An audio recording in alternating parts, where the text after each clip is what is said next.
அனைவருக்கும் அன்பான வணக்கம். இந்த வீடியோவில் நாம் இந்த 2024ஆம் ஆண்டின் ஜூன் மாத ராசி பலன்களை பார்க்கலாம். நிகழும் ஸ்ரீ மங்களகரமான குரோதி வருடம் வைகாசி மாதம் 19ஆம் தேதி சனிக்கிழமை தசமி திதி உத்திரட்டாதி நட்சத்திரம் சித்த யோகம் கூடிய நாளில் இந்த ஜூன் மாதம் பிறக்கின்றது. இந்த மாத தொடக்கத்தில் கிரகங்களின் சஞ்சாரத்தை பார்த்தால் மேஷத்தில் செவ்வாய், ரிஷபத்தில் குரு, புதன், சுக்கிரன், சூரியன், கன்னியில் கேது, கும்பத்தில் சனி, மீனத்தில் ராகு என இந்த ஜூன் மாதம் கிரகங்கள் சஞ்சரிக்கின்றன. தென்மேற்கு பருவமழை தொடங்க போகும் அற்புதமான மாதம் இந்த ஜூன் மாதம். இந்த மாதத்தில் சூரியன் ரிஷபம் மற்றும் மிதுன ராசியில் பயணம் செய்வார். தமிழ் மாதங்களான வைகாசியும் ஆனியும் இணைந்த மாதம் இந்த ஜூன் மாதம். கோவில்களில் திருவிழாக்கள் நிறைந்த மாதம். ஜூன் மாதத்தில் சக்கராதித்ய யோகம் மற்றும் கஜலட்சுமி ராஜயோகம் உருவாகின்றது. மேலும் இந்த மாதத்தில் 4 முக்கிய கிரகங்களின் பெயர்ச்சி நடக்கின்றது.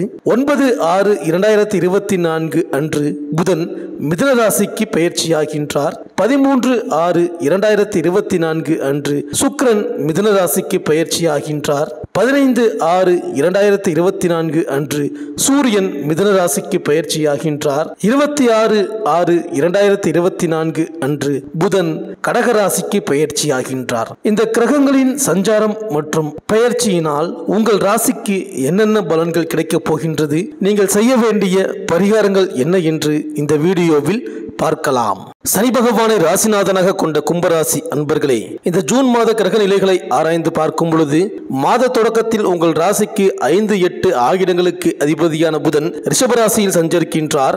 அவர் சுகஸ்தானத்தில் சஞ்சரிக்கும் பொழுது பிள்ளைகளின் முன்னேற்றம் பெருமைப்படத்தக்கதாக இருக்கும். அவர்களின் கல்வி சம்பந்தமாக எடுத்த முயற்சி கைகூடும். கருத்து வேறுபாடுகள் அகலும். வியாபாரத்தில் உள்ள நுணுக்கங்களை கற்றுக்கொள்வீர்கள். மனக்கவலை மாற மாற்றினத்தவர்களின் ஒத்துழைப்பு கிடைக்கும். உத்தியோகத்தில் உள்ளவர்களுக்கு உயர்மட்ட அதிகாரிகளின் பழக்கத்தால் நல்ல சந்தர்ப்பங்கள் நாடி வரும். ஒரு சிலர் விருப்ப ஓய்வு பெற்றுக்கொண்டு சொந்த தொழில் தொடங்கும் முயற்சியை மேற்கொள்வீர்கள். மேலும் மாத தொடக்கத்திலேயே செவ்வாய் மேஷ ராசியில் சஞ்சரிக்கின்றார். உங்கள் ராசிக்கு 3, 10 ஆகிடங்களுக்கு அதிபதியானவர் செவ்வாய். தொழில் மற்றும் சகாயஸ்தானத்திற்கு அதிபதியான செவ்வாய் பலம் பெறும் இந்த நேரத்தில் சகோதர ஒற்றுமை பலப்படும். இடம் பூமி வாங்குவதில் ஆர்வம் காட்டுவீர்கள். உடன்பிறப்புகள் உங்கள் முன்னேற்றத்திற்கு உறுதுணையாக இருப்பார்கள். பாக பிரிவினைகள் நல்லபடியாக முடியும். பாடுபட்டதற்கு ஏற்ற பலன் கிடைக்கும் நேரம் இது. மேலும் ஜூன் 9ஆம் தேதி மிதுன ராசிக்கு புதன் செல்கிறார். உங்கள் ராசிக்கு 5, 8 ஆகிடங்களுக்கு அதிபதியானவர் புதன். அவர் பூர்வ புண்ணிய ஸ்தானத்தில் சஞ்சரிப்பது ஒரு அற்புதமான நேரம்தான். கொடுக்கல் வாங்கல் ஒழுங்காகும். வளர்ச்சி கூடும். தேங்கிய காரியங்கள் சிறப்பாக நடைபெறும். திடீர் வரவுகள் உண்டு. பாக பிரிவினைகள் மூலம் அந்த பூர்வீக இடத்தை விற்றுவிட்டு அதில் வரும் தொகையை கொண்டு தொழிலை விரிவுபடுத்தும் முயற்சியில் இறங்குவீர்கள். உத்தியோகத்தில் பதவி உயர்வும் ஊதிய உயர்வும் உண்டு. மேலும் ஜூன் 13ஆம் தேதி மிதுன ராசிக்கு சுக்கிரன் செல்கிறார். உங்கள் ராசிக்கு 4, 9 ஆகிடங்களுக்கு அதிபதியானவர் சுக்கிரன். இந்த காலம் மிகுந்த யோக காலமாகும். பெற்றோர் வழியில் தொழிலுக்கான ஆதரவு கிடைக்கும். பழைய வாகனங்களை கொடுத்துவிட்டு புதிய வாகனம் வாங்கும் முயற்சி கைகூடும். திட்டமிட்டபடி பணிகளை செய்து முடிப்பீர்கள். வாங்கிய இடத்தையும் வீட்டையும் விற்றுவிட்டோமே என்று கவலைப்பட்டவர்களுக்கு மகிழ்ச்சி அடையும் விதத்தில் பூமி யோகம் வாய்க்கும். பொது வாழ்வில் உள்ளவர்களுக்கு புதிய பாதை புலப்படும். வியாபாரம் மற்றும் தொழில் செய்பவர்களுக்கு புதிய முதலீடுகள் செய்யும் வாய்ப்பு கிடைக்கும். உத்தியோகத்தில் உள்ளவர்களுக்கு ஊர் மாற்றம் உறுதியாகலாம். கலைஞர்களுக்கு இதுவரை இருந்து வந்த நிதி நெருக்கடி அகலும். மாணவ மாணவிகளுக்கு ஆசிரியர்களின் அறிவுரை நல்வழி காட்டும். பெண்களுக்கு உறவினர்களுடன். மேலும் உங்கள் ராசிக்கு தனம், குடும்பஸ்தான அதிபதி மற்றும் லாபஸ்தான அதிபதியான குரு பகவான் இதுவரை உங்கள் ராசிக்கு 3ஆம் இடமான தைரிய வீரியஸ்தானத்தில் இருந்து கௌரவ பங்கம், காரிய தாமதம், வருமானத்தில் குறைவு, பணவரத்தில் தாமதம் ஆகியவற்றை தந்த குரு பகவான்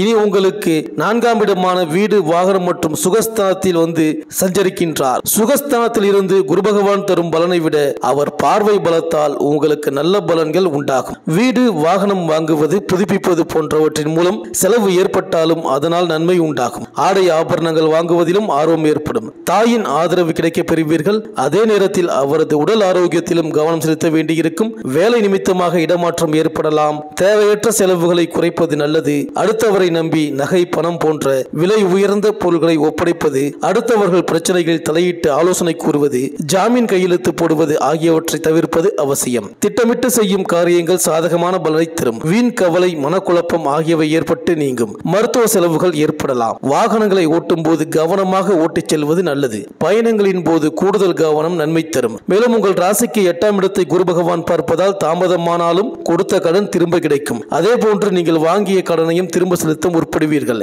இன்சூரன்ஸ் தொடர்பான பணிகளில் இருந்த தாமதம் நீங்கும். உங்கள் ராசியில் இருந்து 10ஆம் இடத்தின் மீது குரு பார்வை பதிவதால் தொழில் வியாபாரத்தில் இருந்த பிரச்சனை நீங்கும். தொழில் மேன்மை அடையும். உத்தியோகத்தில் இருந்த கெடுபிடிகள் குறையும். சமுதாயத்தில் மரியாதை அதிகரிக்கும். செல்வாக்கும் உயரும். பிறருடன் பழகும் போது சுய கட்டுப்பாட்டுடன் பழகுவது நல்லது. முதலீடுகள் செய்யும் போது மிகுந்த கவனத்துடன் நன்கு ஆலோசித்து செய்வது நன்மை தரும். பிறரை அதிகாரம் செய்யும் அளவிற்கு அந்தஸ்து உயரும். உங்கள் ராசியிலிருந்து 12ஆம் இடத்தை குரு பகவான் பார்ப்பதால் மனக்கவலைகள் குழப்பம் நீங்கி நிம்மதியான உறக்கம் வரும். வீண் செலவுகள் குறைந்த சுப செலவுகள் கூடும். மூலாதையார் சொத்துக்களில் இருந்த வில்லங்கங்கள் முடிவுக்கு வரக்கூடும். எதிரிகளை பற்றிய பயம் நீங்கும். முன்கோபம் குறையும். அடுத்தவர்களுடன் இருந்து வந்த சண்டை சச்சரவுகள் தீரும். வெளிநாடு செல்ல நீங்கள் எடுக்கும் முயற்சிகள் நல்ல பலனை தரும். மேலும் ரிஷபராசியில் சஞ்சரிக்கும் குரு பகவான் சூரியனின் நட்சத்திரமான கார்த்திகை, சந்திரனின் நட்சத்திரமான ரோகிணி, செவ்வாயின் நட்சத்திரமான மிருகசீரிஷம் ஆகிய நட்சத்திரங்களில் சஞ்சரிப்பதுடன் சந்திரன் செவ்வாய் நட்சத்திரங்களில் வக்ரம் பெறுகின்றார். குருவிற்கு சூரியன், சந்திரன், செவ்வாய் ஆகிய கிரகங்கள் நட்பு.